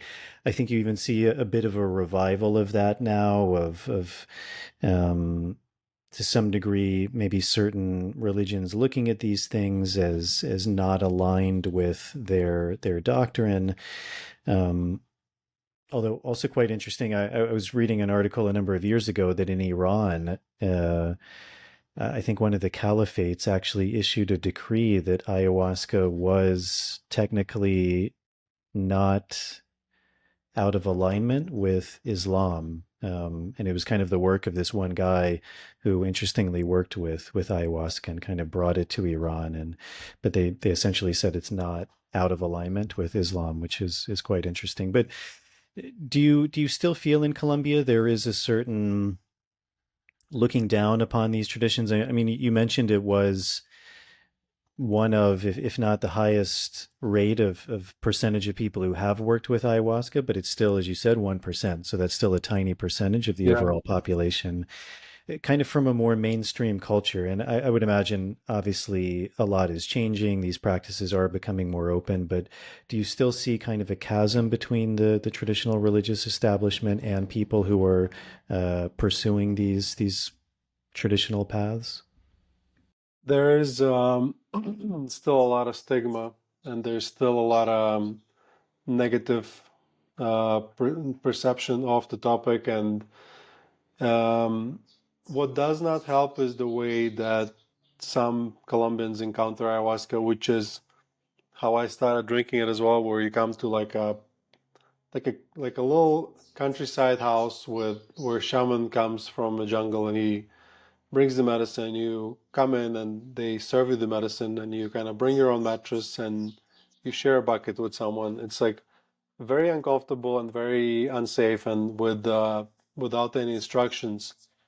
So, which, as you can imagine, can result in bad trips. And then if you had a bad trip, you're gonna tell everyone about that, and then all of a sudden people have an excuse not to ever engage with the medicine because it's like, yeah, my uncle on my third side, whatever, has had ayahuasca and they didn't enjoy the experience and they felt it was demonic. But it's like if you are coming somewhere in a new place surrounded by new people that you don't necessarily like and maybe you're uncomfortable, and then your ego is trying to be dissolved, it will overreact and it will give you a negative perception of the experience. So that is problematic, I think. But still, there's people that are more lucky and they have great experiences, and then they drink medicine regularly and they heal themselves and they improve their lives, and the word is spreading. So it's kind of like, in a way, a slow battle where um, as people have good experiences, they spread the word, and as people have bad experiences, they spread the word. But hopefully, uh, we're not going to make same mistakes as they did in 60s or 70s and do it the wrong way. And if we go slow and careful, the psychedelics will eventually um, seep through the culture and be seen as a potential tool, not for everyone, but for some people that need extra help and need something stronger. I personally believe ayahuasca is good for everyone, almost for everyone, except if you have certain medical conditions. And I think it can put you in the right place if you do it in the right way. But yeah, back to your question. I've met a lot of Colombians, and they ask me what I do, and I say what I do, and they're like, "Yeah, this is great," or they say this is strange and you're weird, and the indigenous people are evil and brujos and whatever. There's even a phrase here in Colombia which is something like malicia indígena, which is an indigenous malice that they have this negative outlook on indigenous people. And I'm not surprised because like if you come and colonize someone, it's probably going to be not the most positive relationship. But I would love to believe, and based on what I've seen, it is improving. And most Colombians, if you're really honest, they are part indigenous, mestizo. Like my wife, she looks somewhat European almost. You could think she's like from Serbia or Portugal or whatever. But if you look into her eyes and you like look deep, you can see that she has a certain traits, and her hair is like long and dark and straight. So indigenous people never really disappeared. They just got dissolved in a Colombian genome. So I think that deep down there's a craving, and there's a lot of like from my retreat I can see this mountain. It's called Cerro Bravo, and if you start looking, there's petroglyphs, and there's it used to be a place of worship, and it's still here. It's still everywhere. Um, and it's just kind of slowly coming back. You spoke a couple of times of this idea of a bad trip, and I think that's something people are familiar with. I think there's also a lot of people who say that that's not really a real thing. There is no such thing as a bad trip. Like every trip has meaning or messages. You even use the idea, even like a bad trip could be given to someone as punishment. What do you mean when you say a bad trip, and like how what's the delineation between that and a good trip or something that's healing or beneficial? So I myself say that bad trips is not a thing, but I do use the phrase because um, colloquially, it will be really hard to explain otherwise what am I talking about. But what I believe in is you can have productive trip and you can have unproductive trip, and you can have an easy trip and you can have a difficult trip. And when you have a difficult and unproductive trip, you can consider it somewhat of a bad trip. But if it's difficult but it's productive, then it's not a bad trip. So really purely bad trips are kind of rare, and that example of not following instructions from ayahuasca and having a bad trip, it is kind of bad trip because it there's not much coming from it except for like, oh, here's some pain because you disrespected me, or something like that. Or I mean, in a way it's still productive because you get a lesson where you realize that you should treat those sacred things with the reverence. So yeah, I'm somewhat confused about it, but I think that let's use something else. Let's say you took I don't know, mushrooms, and you're at the festival and you're in a very unsafe place, and bad set and setting, no preparation, and you took way too much. I think you can still have a bad trip. So if it's unproductive, if it's difficult, and you get no lessons from it, then consider it a bad trip. You mentioned that you think ayahuasca is for everyone, or more or less, and I think that's also a controversial statement. I mean, I think for a long time that was, I think, a very common thing to say in the way that these medicines don't discriminate. They can be medicine. They can help people. I think more and more there tends to be, but I think you also used a very important caveat, which is if you work with them in the correct way, and I think that's super important, which I think a lot of people often overlook. Um, do you think there are any downsides to something like ayahuasca? One, if worked with like recreationally, and two, if worked with in a way that you think is appropriate. Um, like for example, I I think one of the interesting things, like with the legalization of marijuana, was marijuana also went from something that was very demonized to this narrative that there are no downsides to it, that it's just you can't overdose, you can't have any really like technically bad experiences. And yet at the same time, you do see a real increase, especially in young people, of being hospitalized with schizophrenic onset or dissociation things. And again, I think a big thing can be argued that again we tend to look at marijuana as something very benign, like alcohol, and yet also alcohol we know can kill many people every year. I mean, hundreds of thousands of people worldwide. Um, so I think there is something that's kind of taken these medicines away from the sacred, which is a big part of that. But what is your view? Like, are there downsides, or are those, if there are there not any downsides? If there are downsides, can those be mitigated by working with it properly? And if so, what in your mind is like a proper way to work with these plants? Yeah, great question. Um, Ayahuasca is a very, very powerful tool. Very powerful, very beautiful tool. Let's say ayahuasca is a car, and you can drive around and you can take a road trip with your family, and you can, you know, go to work and do all kinds of great things in the car. But you can also go get in a car accident or drive on a pedestrian lane and just kill people with the car. So it's a tool. If you do it right, if you maintain your car, if you get a driver's license and you drive safely, it's amazing, right? But the tool is a tool and the intention is an intention. So you can use car to kill people, and you can use car to drive people around or drive someone to the hospital and save their life. So it is really, really important of how we use those things. It's no joke. And the beauty of ayahuasca is that it will itself teach you that lesson. It will not allow to be abused as easily as other things like marijuana. And marijuana is a great example. We have marijuana. It's you come and you smoke it, but there is no tradition. Like most people don't even know where it's coming from and how was it used before that.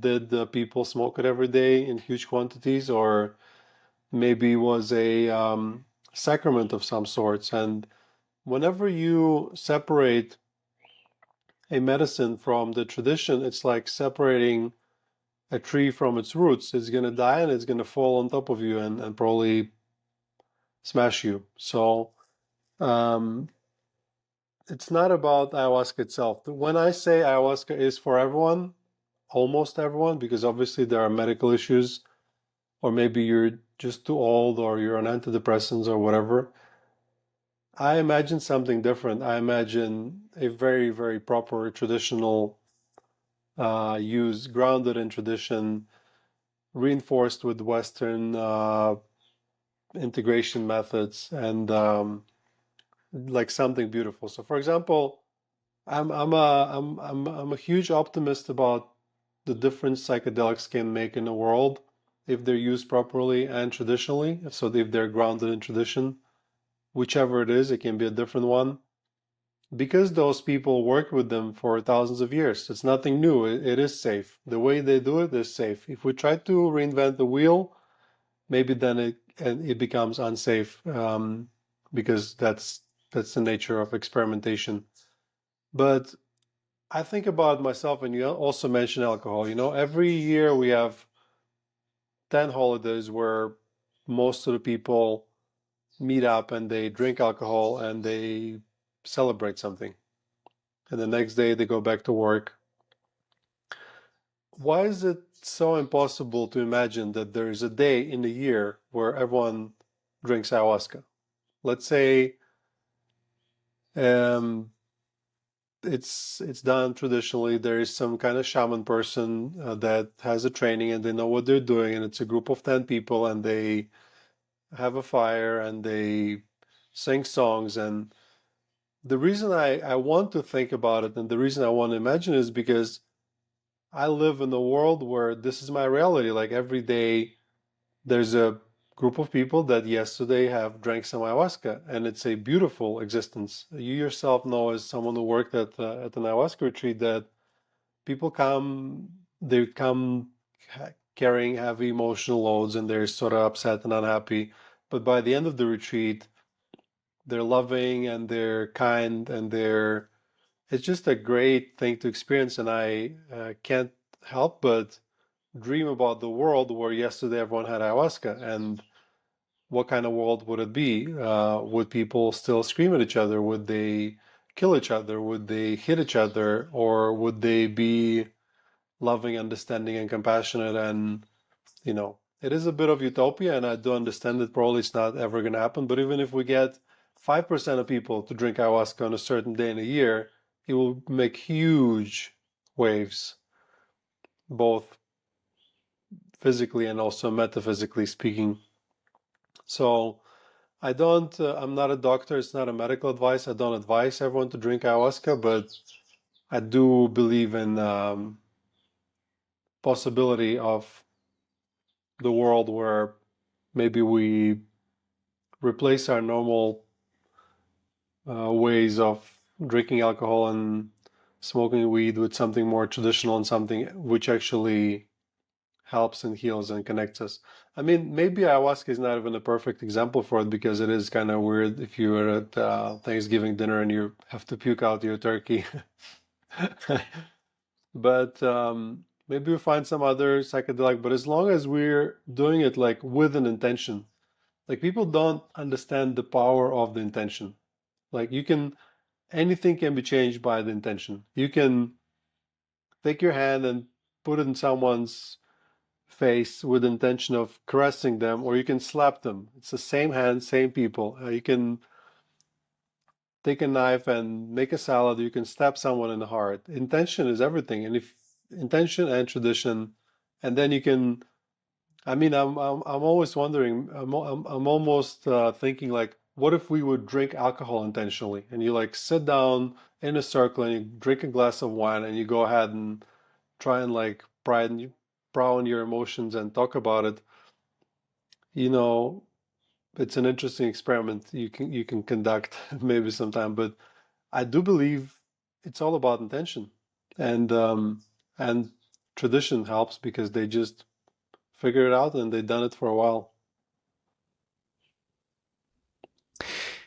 Yeah, I think that's a super important point that often gets overlooked. And I think we throw out that word intention a lot, but we tend to compartmentalize things and we forget, much like as you said, like nothing is inherently good or bad in that way. A car is it's a tool. It can be used for good, it can be used for bad. A gun is a tool. Medicine is a tool. Internet is a tool. Like we're using it to record this podcast, which hopefully will inspire some people. And somebody's probably like recording some child porn or whatever weirdness. So Yeah. So what is your role now? Or are you do you said obviously you're not serving medicine, but do you help to facilitate the ceremonies? Do you sit? Do you help to guide people? Do you help with integration? Obviously you have this center, so I'm sure a big part of your role is all of the logistics and everything. But what's your role now in all of the work you do? thank you for the question. Nobody ever asked me that, so it's nice to talk about that. I started by doing everything, so except for the shaman part. So in the very first ceremonies, it was me, my wife, and the shaman. We would get a group of people, and I would be helping in the ceremony, and I would be singing in the ceremony. I would be helping the shaman, and I would be serving the breakfast and washing the buckets and everything in between. Then we built a team, and um, I switched mostly to the business side of things, which is, as you said, logistics and like just our sales team is like 5 people. It's incredible how much it's grown and how complicated it is to get people to come. Even though we're like super affordable and have amazing reputation, it still is work to sort of help people make that step. But now I'm actually in the process. So I'm still in every first and every last word circle of the retreat. I still come and sing in the ceremony at least once. I still try and interact with people and get to know. But obviously I'm so busy now I can't meet everyone, and like my memory bank is now full. I've met so many people in the last 2 years that it starts to get confusing, and I've heard so many stories and so many word circles. But my job right now is CEO and founder. Obviously, I run this podcast and I work on a couple other side projects like the documentary, and we're planning to start a facilitation training program, many other things. But I am now in transition. I'm basically a CEO and a general manager right now, but I've hired a general manager, and hopefully by the end of this year, I should be able to free myself from most day-to-day tasks of running the retreat. Not because I don't love it, it's my baby project and it will always be there and I will always come back, but I really want to focus more on the podcast, on the documentaries, on public speaking, on spreading the word, because ayahuasca changed my life personally, and we've had thousands of people that whose lives were changed as well, and I can't help but be very inspired, and I really want to figure out how to get more people to drink ayahuasca. And that's why, for example, now this month in about a week, we're going to the MAPS conference to sort of spread some word and talk about ayahuasca specifically, making people realize that it can be done affordably and accessibly and still traditionally. And yeah, so I feel that my path lies in that direction of spreading the word. Maybe some some work in trying to make it more legal or more organized or something. But in the end of the day, I will wait for the synchronicity. Like maps is a synchronicity. I didn't want to go. I've been convinced, and I'm assuming that it's the right path, and I'm taking it. And that's how I guess maybe I'm just a crazy hippie, but I do feel that there's some kind of guidance, and I'm following the breadcrumbs. But yeah, the goal is to hopefully get more people to feel this feeling. Like you yourself know what it feels like. The best way to describe it is being connected, but it's when you're in the ceremony and you finally get it and you just feel amazing and you feel love and you feel connectedness and you just feel like you want everyone to feel it at least once before they die. Yeah. So one of the things a few final questions as we start to wrap up. In, I think in the beginning you mentioned you're a father. It's interesting because I think a lot of people who end up being drawn to this work, they tend to be very kind of loners, solitary. There's also this kind of constant wanting to advance, like I have to do another training or I have to get to know another plant or I have to do another ceremony. And so they often push, I think, family away. It becomes something that takes center stage to like quote unquote the work. And yet traditionally it's interesting because that I think tends to be more of a Western perspective, because when you look at very often a lot of traditional or indigenous people doing this work, they often tend to have very big families, um, or they are family people. It's not maybe like in a more religious sense, something that's seen that if you have one of these roles, you have to be celibate or you have to devote your life completely to that, or you can't be of this world. I think that the shamanic path is very much of this world. What has that journey been like for you of working with these plants, but then at the same time having a certain devotion to family?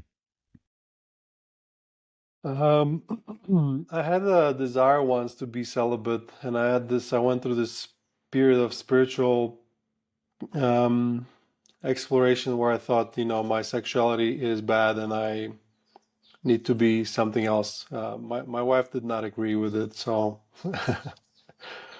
she would leave me very quickly if I go celibate.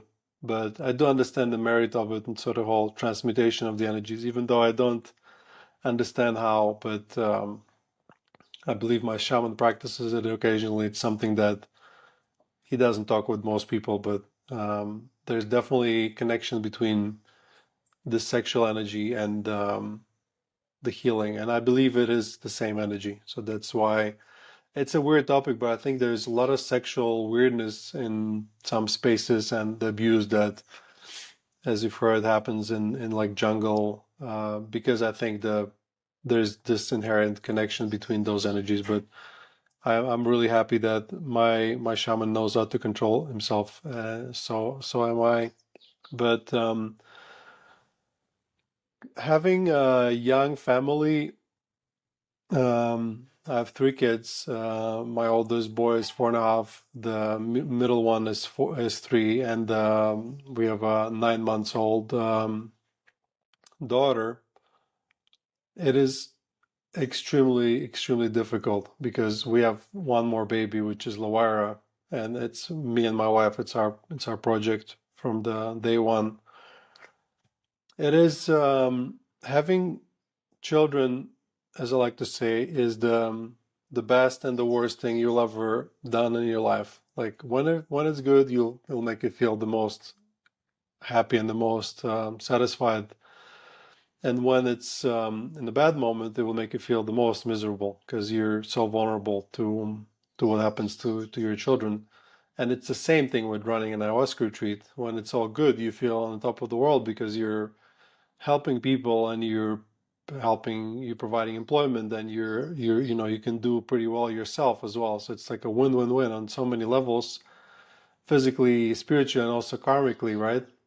But when it's not going well, then it's terrible, because I've had people that came here to heal, but they hurt me and they hurt the team, and there's unfortunately you do tend to work with some people that are not mentally well, and hurt people tend to hurt people. So I believe that this whole notion of celibacy, and that people that are doing spiritual work can't have children is not a right thing. It's like, it definitely will probably distract you, but it also will teach you a lot about the nature of things. And if God intended us to be celibate, we would have died out a long time ago. So I think there's a reason we all want to procreate. There's a reason we all want to have sex. And I think that repressing the sexual energy is the reason why there's so much pedophilia and weirdness in, like, Catholicism, for example. So where I come from in Latvia, I mean, there's many different religions, but there's a Christian Orthodox Church, which is, I was baptized to, even though I don't really practice Christian religion or any religion.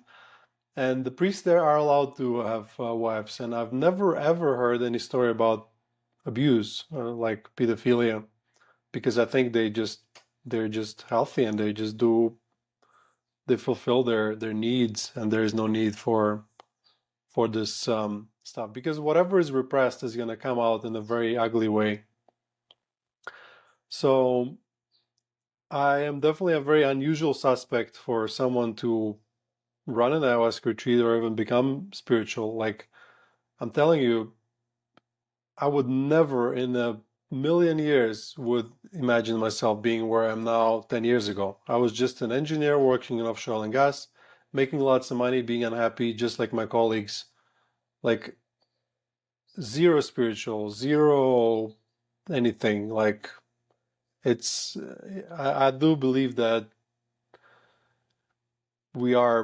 some of us are just plucked out of the normal life and we put on this path for some reason. Maybe because the world needs it, or maybe because the moment has come, or whatever it is, but it definitely feels like it's guided by something else. But yeah, having children and running a retreat is very difficult. It's also very beautiful, because my oldest son, for example, we have a pool here at LaWayra, and he knows how to swim, and I taught him how to swim a little bit, but he's also been taught by like 50 different people from all over the world, that just, when they were here and they interacted with him and he was in the pool, they taught him. And it's, the way he sees the world is like this beautiful place full of loving people, because that's the way he experiences it. And there's constantly amazing, beautiful souls coming here to heal, and he interacts with them. And I think it's a beautiful way to grow up.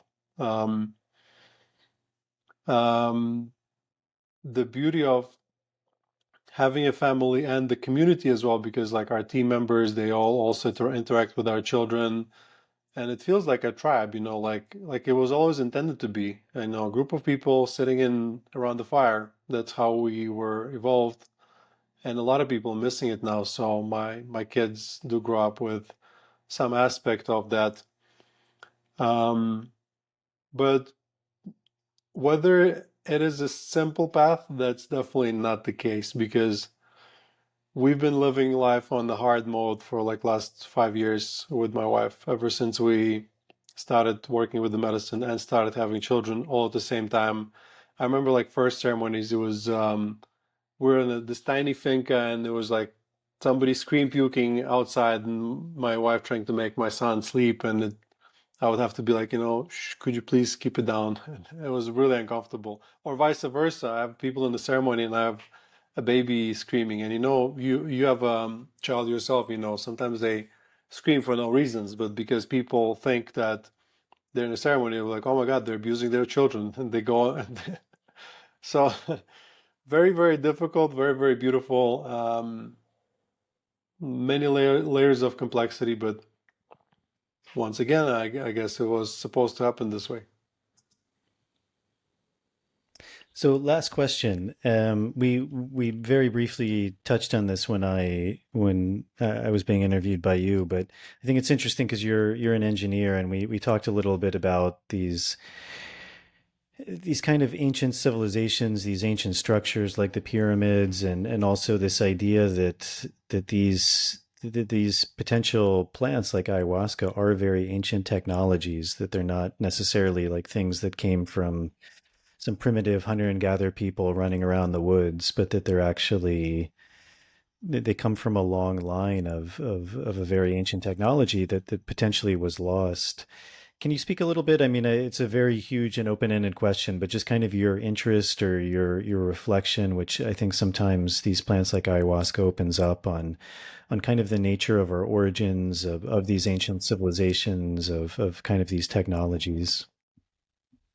Give me 1 second.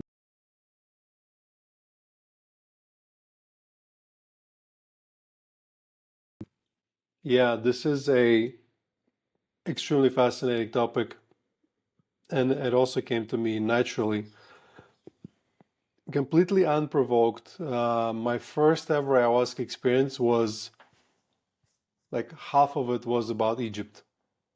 No reason. I've never been to Egypt. I haven't seen a movie about Egypt in any time close to that. I haven't thought about Egypt. Nothing. But it was all about pyramids and sphinxes and cat people and energies and all that kind of stuff, even though it was completely unprovoked. Like there's nothing in my day-to-day life that could have inspired that. Here at LaWayra, we focus on healing. Like we use ayahuasca for healing. That's what we do. Like that's what's the most pressing thing in the society right now, mental health crisis, etc. So, but there is definitely this side to the medicine, which is learning on, or as you said, uni in Shipibo tradition, wisdom. Because once you heal a little bit, because you don't ever heal completely, you do start getting glimpses of knowledge and sort of occult stuff and some metaphysical, alchemical weirdness. And people go in different directions. And the amount of times I've had people coming to ayahuasca, which is this jungle thing, and Mother Earth and green goddess presenting themselves in anacondas, all of a sudden having this Egypt-based pyramid-looking kinds of experiences. So I don't have an answer. I don't know why, but it is definitely a thing. And the beauty of this work is I have a sample size of lots of people that don't know each other and they don't know the other group. So I can observe patterns. And I don't know what it is about the pyramids, but it is a very special place. And there's some connection between me and the pyramids. Interestingly enough, I've not done this homework still, but it was one of the first instructions ayahuasca gave me. It said, if you go to the pyramids, no, it says you should go to Egypt, and it specifically showed me a specific entrance to a specific pyramid. You will receive a gift. I mean, then COVID happened and everything, and honestly, I don't know an excuse I can come up to tell my wife that I'm going to leave for like a month. But I've still haven't gone to see what is that gift. But you ask it at a really interesting moment because randomly I stumbled upon something that's called Kybalion and the green emerald tablets and Hermes Trismegistus and Thoth and all that shebang. And I've at the moment, just before this interview, I started listening to Kybalion. I don't know what it is, what's the message there. Once again, algorithms, gods of algorithms are guiding me somewhere. I think inevitably we are all gonna end up on the spiritual path. If you come to ayahuasca for healing or growth or career choice or relationship advice, if you keep working with it, you will end up with something metaphysical. And I guess I'm sort of scratching on that door myself and trying to understand. And it's really hard for me. I don't really get it. I'm really not that spiritual, even though maybe I'd like to be. But Yeah, maybe let's talk a few years from now. Maybe I'll gather some information. Maybe I would have gone to Egypt by then and figured out what's the gift that's waiting for me there. Or maybe I just need to learn something from the culture. I've interacted with Egyptian gods that I didn't even know exist. And then I Googled them and I was like, wow, that's actually a thing. I had this story where we had this big avalanche and that passed by the river next to us, like torrential downpour, stones and trees all traveling down. Very scary event. And then next ceremony after that, I've seen this Egyptian god with a crocodile head, and I then Googled him later and learned his name. But the god was teaching me how to cast a spell of protection, and I was like, wow, that's cool. And then I learned that the Egyptians actually used to pray to this god because it was the god protection from the river, god of Nile. And I was like, what the hell is that? Like, how's that even possible? So yeah, on a basic level, come drink ayahuasca, purge, be less depressed, a little bit more happy. On if you want to go to the deep end, then you start asking those questions. I've myself been to Peru and I've been to Machu Picchu, and you can't help but notice that there's this incredibly huge stones, incredibly precisely put together. And then on top of that, you have the rubble, small stones, and the closer you come to the top, the less amazing it looks and less organized it looks, which kind of contradicts our understanding of we were less advanced and we gradually became more advanced.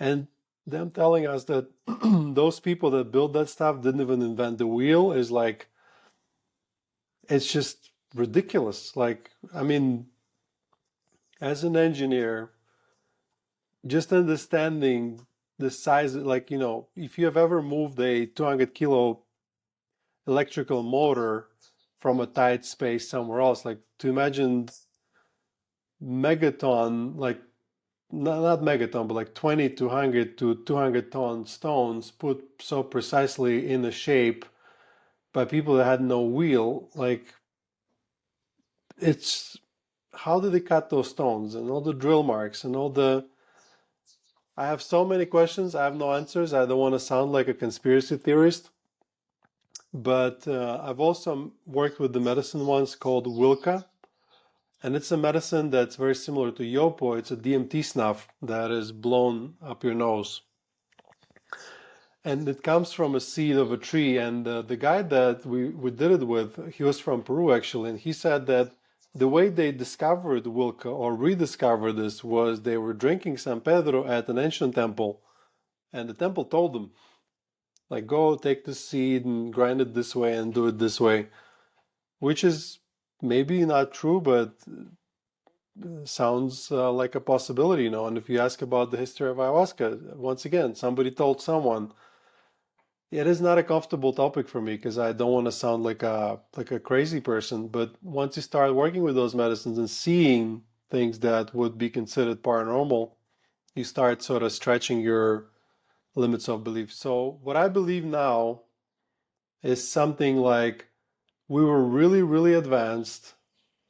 We figured out the recipe to ayahuasca, and we had a society where probably everyone was drinking the medicine and everyone was like really, really spiritually, physically, mentally advanced.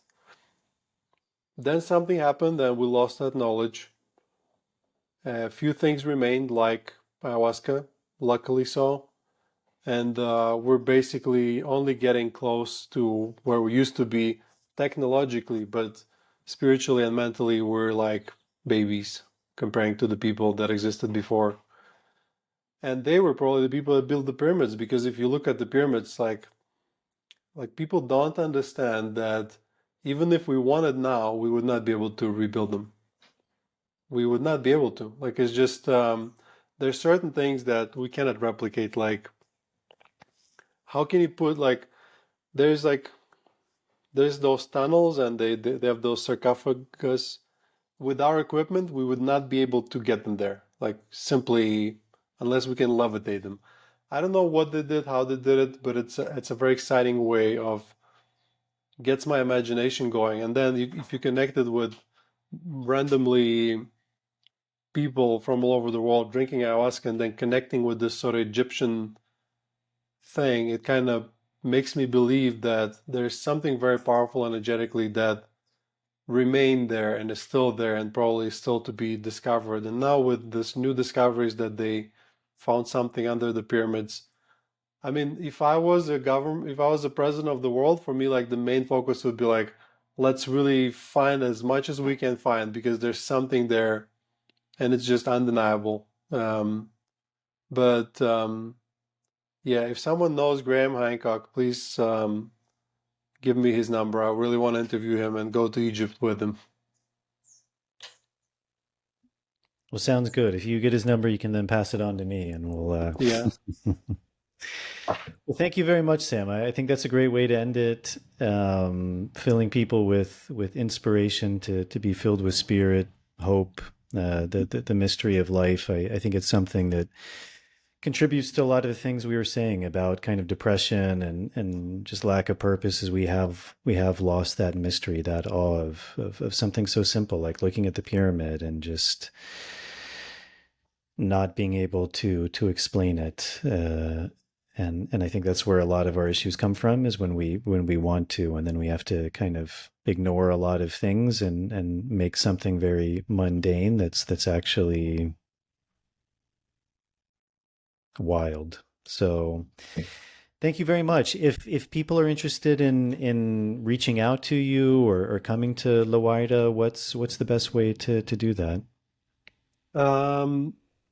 Yeah, if you want to try coming to our retreat, so we at the moment we're the best rated ayahuasca retreat in South America by Google reviews. We surpassed 600 5-star reviews, and it's because people just love their experience here. I did figure something out, which is how to do ayahuasca ceremonies affordably and then, but still at a very high level and traditionally. And I'd love if you guys come over and experience it yourself. You yourself, Jason, are invited, as I told you in our podcast. To find us, easy, lawayra.com, LAWAYRA.com, or if you Google ayahuasca in Colombia or ayahuascaInColombia.com, you should be able to find us as well. And if you've done proven ayahuasca before, come try the Colombian one. It is different, people tell me. Both are beautiful, but it's good to explore your horizons. And yeah, check out my podcast as well, which is where you can find the episode with Jason as well and other notable guests like Gabor Mate, I recently interviewed, and Dennis McKenna that I'm going to interview soon. And yeah, it's a podcast specifically focused on people that are drinking ayahuasca or getting ready to drink ayahuasca. So, and you can find us everywhere on social media, LaWayra, LAWAYRA. Well, thank you very much, Sam. It was a great conversation, and I think you're a really interesting guy, and I think it's very clear that you have a very beautiful heart, and I think at the core of this work, that's the most important thing. That's what really enlightens this work and allows it to be true healing work. So I thank you for all you're doing and for following your vision and your inspiration and creating something that continues to give back to the world. And I hope one day that I may be able to make it there and visit you. And I hope we continue to collaborate and to be into touch. And if I can help with anything, always let me know. Thank you, Jason. You're a pretty cool dude yourself. All right, everyone. That's it. I hope you enjoyed that conversation. It was a pleasure for me to sit down and speak with Sam. I didn't know so much about him and his story. I think really interesting story. He's doing really good work of, I think, bringing these plants, these medicines, these traditions more out to the public, and really, in a way, doing God's work of spreading these beautiful medicines, these beautiful teachers. So I hope you enjoyed that conversation. As I mentioned in the intro, if you're interested in working with myself and my colleague Marav Artsy, probably when this is released, the next retreat we'll have will be in the Sacred Valley of Peru. Basically the whole month of November. We still have some spots open at the time of filming this. If you'd like more information about that, you can check out my website at nicotianarustica.org, and I'll have a link to that in the show notes. And I think that's it. As always, if you're able to support this podcast, that's a really big help to me. Patreon is a really good website. You can sign up for as little as $1 a month. There's different tiers you can sign up for. Those tiers also give you different things back, things like early access to shows, bonus material, things that guests share, chance to ask Q&As. As always, to all the people supporting that way, thank you very much for your help. And if you're able to, thank you very much in advance. And if not, as always, helping with the algorithm. So if you're viewing this on YouTube, Spotify, Rumble, leaving a starred rating, a short review, hitting the subscribe button, turning on the notification bell. And if you're listening to this on Apple Podcasts or Spotify, leaving a starred rating and a short review is very helpful. So I hope this finds you all well. Thank you all for tuning in. Thank you all for the support. And I will see you all on the next episode.